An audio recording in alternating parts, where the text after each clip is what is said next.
Welcome back. All right, so we're going to talk about the LA Kings, a team that is staying in the race in the Pacific despite some misgivings that people may have about the goaltending, and me being one of the people that has some misgivings with the goaltending, which has been a bone of contention whenever I do the power rankings. Their current record is 28-18-6. The highest they've been in the power rankings is 11th. That's where they are right now. They are 11th in the power rankings. 23rd is the lowest they've been in those power rankings. So their playoff odds are currently listed at 72% on moneypuck.com. And they should make the playoffs. This is a team that absolutely should make the playoffs, but can they win once they get there is a question. And I think it's a valid question. Goaltending can make or break your playoff fortunes. So they were 5-5 after their first 10 games. They were 11-8-1, 20 games into the season. 15-11-2, 30 games into the season. 21-13-6, 40 games into the season, and since then they have been 7-5. So they're winning more than they're losing. They have gradually moved up on the board when it comes to my power rankings, but while I've listed them as a contender, I do wonder if they're going to get a goaltender at the deadline. I mean, it is possible that Rob Blake looks at this team and says, you know what, I have faith in Copley, I have faith in Quick, that once the playoffs start, he can turn that on. And, you know, they rolled the dice that way. Their MVP for me has been Kevin Fiala. Kevin Fiala is going to be one of those rarities, a player not named Anze Kopitar, to lead the LA Kings in points. Currently, 17 goals, 35 assists for 52 points. He has 12 points clear of Kopitar, who has 15 goals, 25 assists. Kopitar's been very good. He's a good, solid two-way forward, still one of the best defensive forwards in the game. But Fiala, to me, has been the most important player to the team. Danault, hot and cold offensively for them, but he's still putting up points at a very good rate. 14 goals, 22 assists, 36 points. I don't think he has any regrets about joining the Kings at all. Kempe, 20 goals, 14 assists, 34 points. He is their best goal scorer, although Kevin Fiala's right there with him. I would say Kempe is the best goal scorer. And Arvidsson, 13 goals, 21 assists, 34 points.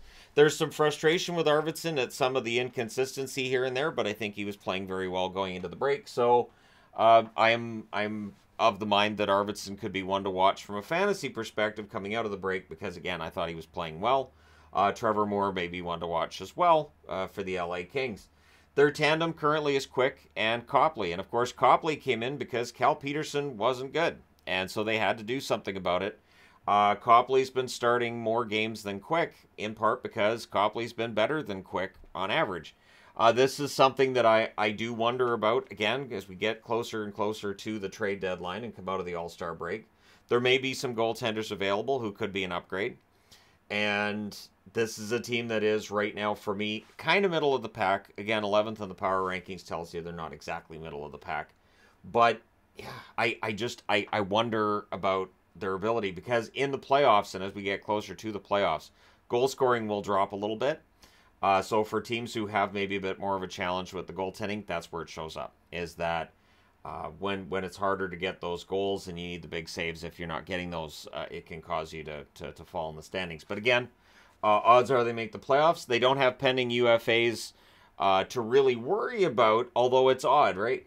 So Brendan Lemieux's the only skater on their team that's a pending UFA, but in terms of goaltenders, Jonathan Quick's contract's coming to an end. So is Copley's. Does Quick sign for another year and come back? Is this the end of it for Quick?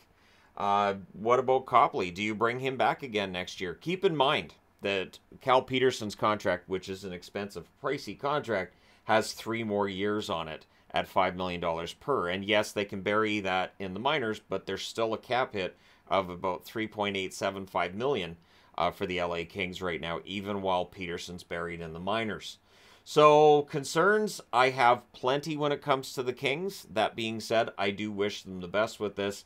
It is not going to be an easy task for them to move on in the playoffs. After a first-round loss last year, and it was a round that looked like they could have beaten Edmonton, just didn't quite get it done.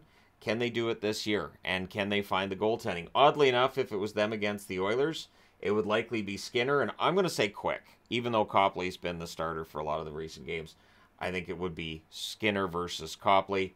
And I don't know who I would, or Skinner versus Quick, I should say. And I don't know who I would take in that matchup. And I don't know how long it would take before McClellan says, we'll go to Copley. Or how long it would take for Edmonton to say, we're going to give Campbell a shot at it. So that would be a very interesting matchup if that ended up happening. but it's the Pacific. And goaltending can be a misadventure when it comes to the Pacific. Go check out the stats. The goaltending in the Pacific has been mediocre in general. And it does make for some exciting games, although a little too exciting, I would think, for the coaches that run those benches and for the general managers that are in charge of putting those rosters together. So if you're a Kings fan, how do you think this turns out? Do you think they can go anywhere in the playoffs, or do you think this is still a team that's building towards something? Let me know your thoughts. Don't forget to hit like and subscribe if you're browsing your way through. You just happened upon this video. Thank you guys so much for watching, for all your support. I will talk to you again soon.